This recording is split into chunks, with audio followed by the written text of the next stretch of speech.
दोघांना अटक करण्याची मागणी होती ती पूर्ण झाली। असं आहे की आज सकाळी त्यांना अटक करण्यात आलेली आहे आणि या प्रकरणाचं गांभीर्य लक्षात घेता पोलिसांनी योग्य कारवाई केलेली आहे आणि पुढेही हे प्रकरण लॉजिकल एंडला नेण्याकरता ज्या ज्या गोष्टी करण्याची आवश्यकता आहे त्या त्या गोष्टी पोलीस करतील।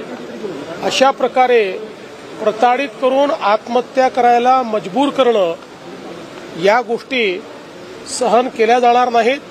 त्यामुळे त्याच्यावर जे काही कडक कारवाई करता येईल कायद्याने ती सगळी कारवाई केली जाईल। आरोपींच्यावर मोकोका लावा अशा पद्धतीची कसपटी कुटुंबियांची मागणी आहे, तुम्हाला भेट घेणार आहे। असं आहे की मकोका लावण्याकरता काही त्याचे नियम आहेत, त्या नियमात बसलं तर ते लागू शकेल, पण नियमात बसेल की नाही या संदर्भात आज सांगता येत नाही, त्यामुळे त्याच्यावर मी आज बोलू शकत नाही। खरं प्रकरण आहे, खरं तर आपण पाहतोय पण आगवणे कुटुंबियांनी असा प्रकार केल्याचं आता समोर येत आहे, कसं बघता येतं?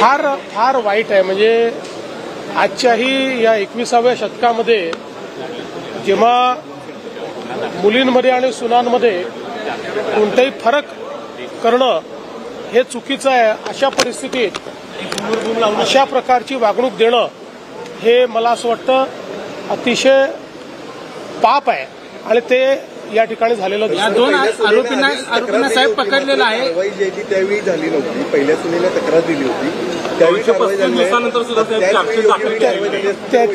त्याची आता माझ्याकडे माहिती नाही आणि कल्पनाही नाही। साहेब या सगळ्या अजितदादा भाषण करत असताना लोकांना सांगत होते मी त्या कार्यक्रमाला उपस्थित राहिलो, त्यात माझा काही दोष असं म्हणत असताना ते स्वतः हास्यविनोदामध्ये रंगले। सरकार म्हणून गंभीर आहेत पण अजितदादा त्यामध्ये गंभीर नाही असं दिसत आहे। नाही, अजितदादा गंभीर नाही असं नाही, त्यांचा सांगण्याचा उद्देश एवढाच होता की कुठल्याही कार्यकर्त्याकडे किंवा समाजात कोणाहीकडे लग्नाला बोलवलं तर आपण जातो, त्यावेळी आपल्याला ही कल्पना नसते की पुढे काय घडणार आहे, एवढंच सांगायचा प्रयत्न त्यांनी केला। खरं तर साहेब या दोन आरोपींना पकडलेलं आहे, मात्र हे दोन्ही आरोपी 7 दिवस तळेगाव परिसरात होते, ते बिर्याणी खात असलेले देखील व्हिडिओ समोर आलेले आहेत। पोलिसांचे फेल्युअर समजायचं का?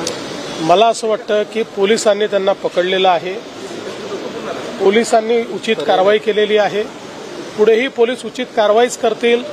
आता याला खूप फाटे फोडणं हे अतिशय चुकीचं आहे। साहेब, राज्यामध्ये अवकाळी पावसाने खूप थैमान घातलेलं आहे, मोठं नुकसान शेतकऱ्यांचं झालेलं आहे, तर राज्य सरकारने काही मदत वगैरे काही कशा पद्धतीचं नियोजन करणार? जिथे अवकाळी पावसाचं नुकसान होतं तिथे आपल्या स्टँडिंग ऑर्डर्स असतात, त्या स्टँडिंग ऑर्डर प्रमाणे त्याचे पंचनामे होतात आणि नुकसान भरपाई आपण देतो। कामगारांना एक सेफ्टी किट दिलं जातं, मात्र त्यामध्ये आता दलांचा सुसवाट झाला आणि प्रत्येक कामगाराकडून 1500 रुपये वसूल करण्यात येतात। असं दलालांचा सुसवाट झाला वगैरे म्हणणं चुकीचं आहे, पण कुठे घडलं असेल तर कारवाई करू।